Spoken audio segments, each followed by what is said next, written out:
কোর্টে মামলা করেছিলেন 22 লক্ষ বঞ্চিত চাকরি প্রার্থীর হয়ে। 22 লক্ষ লোক পরীক্ষা দিয়েছিল, তারা মনে করেছিল তাদের নিয়োগের প্রশ্নে দুর্নীতি হয়েছে, সেই জন্য তারা মামলা করেছিল। 22 লক্ষ সংখ্যাটা কম নয়।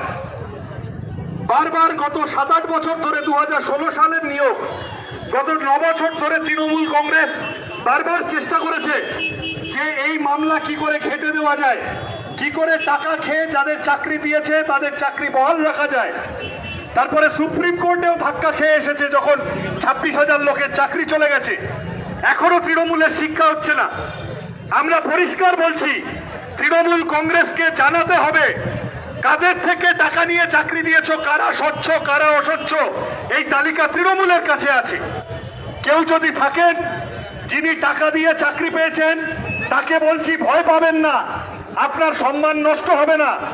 যে রাজ্যে কোনো চাকরি বাকরির ব্যবস্থা নেই, সে রাজ্যে কেউ যদি টাকা দিয়ে চাকরি পেতে চায় জীবনের তাড়না থেকে, বুঝবো আমরা। আপনি শুধু আসুন, সামনে এসে বলুন তৃণমূলের কোন নেতাকে আপনি টাকা দিয়ে চাকরি পেয়েছেন, তারপর তার কাছে গিয়ে তার পার্টি অফিস, সেই কাউন্সিলর, সেই এমএলএ, সেই ব্লক সভাপতি, তার বাড়ি থেকে তার অফিসে গিয়ে ওই টাকা জোগাড় করা তার দায়িত্ব আমাদের। আমরা সবাই মিলে টাকা জোগাড় করতে যাব।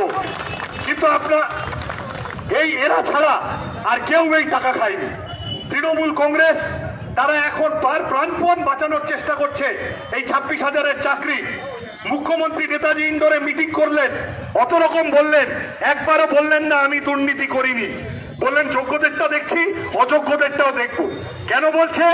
কারণ যারা অস্বচ্ছ, যাদের চাকরি পাওয়ার কথা ছিল না, যাদের ক্ষেত্রে যাদের চাকরি বাঁচানোর জন্য ওএমআর শিট ধ্বংস করে দেওয়া হয়েছে, সেই তারা তৃণমূলের নেতাদের টাকা দিয়ে চাকরি পেয়েছে। তৃণমূলের নেতাদের নাম যাতে সামনে না আসে, সেই কারণে এই 26,000 লোকের চাকরি গেলে বলি যাক, তার মধ্যে 10,000, 15,000 যা আছে যোগ্য শিক্ষক, তাদেরও যদি চাকরি যায় যাক। মমতা ব্যানার্জিকে এবং তার শিক্ষা মন্ত্রককে দায় নিতে হবে। সুতরাং আপনাদের কাছে আমি কথা বাড়াবো না। এই পথ অবরোধ আমরা অনির্দিষ্টকাল চালিয়ে যাওয়ার জন্য করিনি। আমি মানুষের কাছে আরেকবার ক্ষমা প্রার্থনা করছি, করে কেবল এইটুকু বলতে চাই যে যেখানে যেভাবে পারেন রুখে দাঁড়ান এই অমানবিক শাসনের বিরুদ্ধে। গতকাল যা করেছে তৃণমূলের পুলিশ, তৃণমূলের ওখানে নেতা ওদের সব্যসাচী দত্ত, সে তৃণমূল না বিজেপি মাঝে মধ্যে ভুলে যায়, এরকম লম্বা লিস্ট আছে ওদের। সে সব্যসাচী না, সে অসভ্যসাচী, সে অসভ্যসাচী। সেই লোক এসে তার হেলমেট পরা গুন্ডাদের নিয়ে ওই বিক্ষোভ ভাঙতে গেছিল। পুলিশ নির্মম ভাবে লাঠিচার্জ করেছে, পুরুষ পুলিশ মহিলা শিক্ষকদের ধরে টানা হেঁচড়া করেছে। লাভ কি হয়েছে? কিছু লোক হাসপাতালে গেছে। আজকে দুপুর থেকে শিক্ষকরা ডবল জমায়েত নিয়ে ওই বিকাশ ভবনের সামনে ওই সল্টলেকে বড় করে প্রতিবাদ সভা করছে। এবং এটাই বাংলার মেজাজ। আমাদের বাংলার মানুষের সংগ্রামী ইতিহাস বলে লাঠি দিয়ে, পুলিশের লাঠি দিয়ে বাংলায় কোনোদিন প্রতিবাদকে স্তব্ধ করা যায়নি, ভবিষ্যতেও যাবে না। তৃণমূল কংগ্রেস তোমরা পরিষ্কার এসে বলো কারা যোগ্য কারা অযোগ্য। 3-4বার করে শিক্ষামন্ত্রী মুখ্যমন্ত্রী বলেছে আমাদের কাছে লিস্ট আছে, কিন্তু প্রকাশ্যে লিস্ট প্রকাশ করছেন না। আপনারা বলুন কাদের থেকে টাকা নিয়েছিলেন তারা অস্বচ্ছ, আর বাকিরা তারা তাদের পাশে, তারা যাতে চাকরিতে ফিরতে পারে আমরা আছি। আপনারা জানেন আরেকটা সপাটে চড় খেয়েছে আজকে রাজ্য সরকার সুপ্রিম কোর্টে।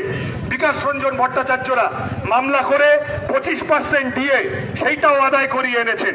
আগামী দিনে এই ধরনের একের পর এক লড়াইতে, আদালতের লড়াই হবে, রাস্তার লড়াইতে বামপন্থীরা থাকবো আমরা।